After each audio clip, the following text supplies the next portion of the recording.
friends, welcome back to my channel. कैसे हैं आप? In last video we have read parts of speech and definitions. पिछली video में हमने parts of speech और definitions को देखा. आज हम parts of speech को डिटेल में समझेंगे. First we will read noun. देखते हैं इसकी definition. Noun is the name of person, place, thing, animal or feeling. किसी व्यक्ति, वस्तु, स्थान, जानवर या भाव के नाम को संज्ञा कहते हैं, जैसा कि आपको पता होगा. सी, जिन चीजों को हम देख सकते हैं, जिन चीजों को हम देख सकते हैं उन्हें भी नाउन कहते हैं.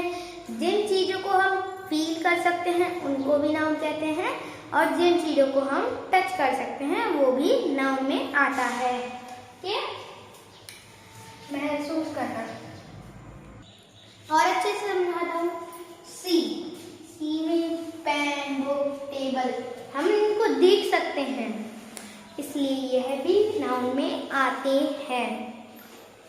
टच, जिन्हें हम छू सकते हैं वो भी नाउन में आते हैं, जैसे कि पेन, चेयर, डोर, इन सब चीजों को हम टच कर सकते हैं. फील, जिसे हम महसूस करते हैं, ना ही देख सकते ना ही टच कर सकते. हाँ, लेकिन अगर कोई दुखी है तो उसको जरूर पहचान सकते हैं कि वह दुखी है. फील में कौन कौन सी चीजें होती हैं? हैप्पीनेस और सैडनेस, और भी कई चीजें होती हैं. गाइस, अब देखते हैं प्रोनाउन यानी सर्वनाम. Pronoun is a word used at place of noun. सर्वनाम क्या होता है? संज्ञा के स्थान पर प्रयोग होने वाले शब्द को सर्वनाम कहते हैं. जो भी संज्ञा के स्थान पर यूज होता है, जो वर्ड, जो शब्द संज्ञा के स्थान पर यूज होता है उन्हें हम प्रोनाउन कहते हैं यानी सर्वनाम. देखिए, एज यानी जैसे, he, she, it, they, we, you, etc. क्या है ये सब? प्रोनाउन. एग्जाम्पल देखिए, Ram is a teacher. Ram एक अध्यापक है. He is a good teacher, वह एक बहुत अच्छा अध्यापक है. गाइस देखिए, पहले सेंटेंस में तो हमने नाउन यूज किया, नेक्स्ट सेंटेंस में हमने ही यूज किया. इसका रीजन है क्योंकि हम सिर्फ नाउन को एक बार यूज कर सकते हैं, और फिर अगर दोबारा हमको उसी के बारे में कुछ बोलना हो तो हम उस पे प्रोनाउन का यूज कर देते हैं नाम की जगह, सॉरी सब्जेक्ट नाम की जगह. Ram is absent because he is ill. Guys देखिए, राम यहाँ फर्स्ट सेंटेंस में वह नाउन है, और बिकॉज दो सेंटेंस को जोड़ रहा है, कंडीशन है. और नेक्स्ट सेंटेंस में जो हमारा दूसरा सेंटेंस है बिकॉज के बाद, उसमें हमने ही इसलिए लगाया क्योंकि हम सिर्फ नाउन को एक बार यूज कर सकते हैं, उसकी जगह पर हम फिर प्रोनाउन को ही यूज करेंगे. I hope you understand. Okay, now let's C adjective यानी विशेषण. Now see it's definition. अब देखते हैं इसकी definition. Adjective gives additional information and also tells noun or pronouns. Adjective विशेषण संज्ञा और सर्वनाम के बारे में सूचना देता है और उनकी विशेषता भी बताता है. जो हमारा एडजेक्टिव रहता है वो जो हमारी संज्ञा और सर्वनाम रहते हैं उनके बारे में अधिक सूचना देता है और उनकी विशेषता भी बताता है. जैसे कि सैड, यह उसकी विशेषता है कि वह दुखी है, यह उसकी विशेषता है ना. और रिच, वह अमीर है. ही इज रिच, वह अमीर है, ये भी उसका एडजेक्टिव है. रिच उसकी विशेषता बता रहा है कि वह अमीर है. गुड, अच्छा, यानी कि ही इज गुड, वह अच्छा है. ओके. ब्रेव, यानी वह बहादुर है, ये भी उसकी एक एडजेक्टिव है. ओके, अब देखते हैं कुछ example. Ram is a brave boy. इसमें ब्रेव क्या है? यह किसकी विशेषता बता रहा है? नाउन की, यानी यह राम की विशेषता बता रहा है. Shyam has a big car. अब बताइए कि ये जो बे है वो किसकी विशेषता बता रहा है? श्याम की या कार की? किसकी बता रहा है? यह कार की विशेषता बता रहा है। श्याम के पास एक बड़ी कार है। बड़ी कार किसकी विशेषता है? बड़ी कार की विशेषता है ना। ओके, अब देखते हैं वर्ब यानी क्रिया। A word that stand for doing और being something is called verb. वह शब्द जो कुछ करने या होने का बोध कराते हैं वह क्रिया कहलाती है। वह शब्द जो कुछ करने या होने का बोध कराती है, जैसे उठना, बैठना, ये सब क्या है? क्रिया ही है ना। सॉरी गाइस, ये है बीइंग है। बीइंग BEING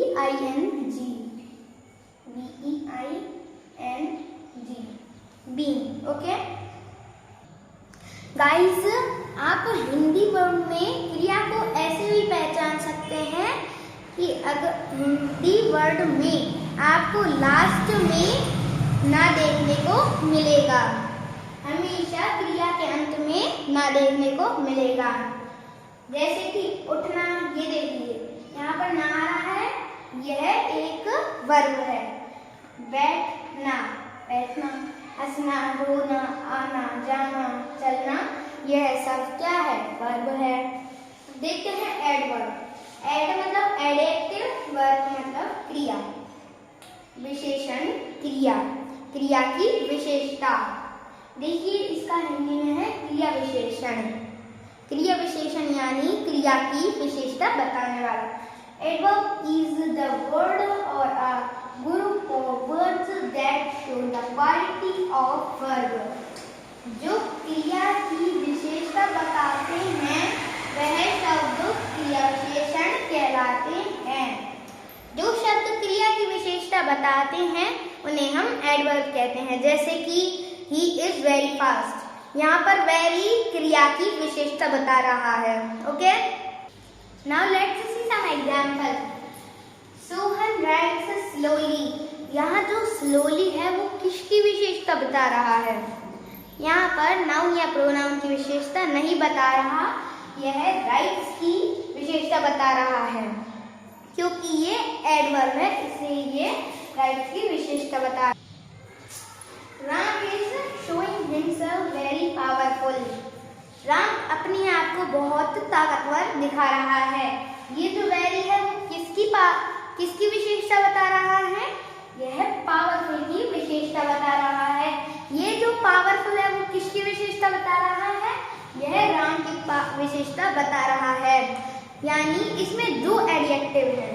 एक एडजेक्टिव है वेरी जो पावरफुल की विशेषता बता रहा है, यानी वर्ब की विशेषता बता रहा है। और पावरफुल राम की विशेषता बता रहा है। ओके, देखते हैं कंजक्शन यानी संयोजक बोधक, जिसको हम समुच्चय बोधक भी कह सकते हैं। Conjunction is a word that joins two sentences और वर्ड्स। संयोजक वे शब्द हैं जो दो वाक्यों या दो वर्ड्स को यानी शब्द को जोड़ते हैं। गाइस, डेफिनेशन में यह और, ये जो और है वो क्या है? यह एक कंजक्शन है। ओके, देखते हैं हमारे कंजक्शन कौन कौन से होते हैं। But, or, still, and, yet, both, as, even, by, ये सब हमारे कंजक्शन होते हैं। और भी कंजक्शन होते हैं लेकिन हम उनको बाद की वीडियो में देखेंगे। Example, Sita and Gita are sisters, Sita और गीता बहनें हैं। गाइस, इसमें बताइए कि कंजक्शन क्या है? सीता है, एंड है, गीता है, आर है, सिस्टर्स है। यहाँ पर कंजक्शन एंड है। युवराज ran fast but he missed the train। बताइए इनमें से कौन सा कंजक्शन है? युवराज, ran, fast, but he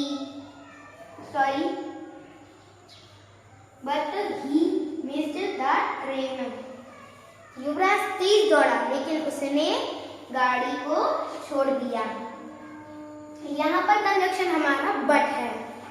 okay, देखते हैं फ्रेंड्स प्रपोजिशन यानी संबंध सूचक अव्यय। Preposition describe the relationship between the noun, verb and adjective. संबंध सूचक वे शब्द हैं जो किसी संज्ञा या सर्वनाम और एक वाक्य को दूसरे वाक्य के बीच का संबंध बताते हैं। यह जो संबंध सूचक शब्द हैं वो संज्ञा सर्वनाम या विशेषण के जो सेंटेंस रहते हैं उनको मिलाते हैं। जैसे कि एज, जैसे on, about, in, at, under, front, front of, etc। यह सब प्रपोजिशन है। ओके, देखते हैं कुछ example. The cat is under the table. जो बिल्ली है वो काय के नीचे है? टेबल के। तो इसमें प्रीपोजिशन क्या है बताइए? अंडर। अंडर इसमें प्रपोजिशन है। The pen is on the table. Can you tell me what is preposition in this sentence? क्या आप मुझे बता सकते हैं इसमें प्रपोजिशन क्या है? इसमें प्रपोजिशन ऑन है। देखते हैं इंटरजेक्शन। विस्मयादि बोधक जिसे हम हिंदी में कहते हैं, और इसके बाद हम इंटरजेक्शन मार्क लगाते हैं। इंटरजेक्शन यह मार्क लगाते हैं।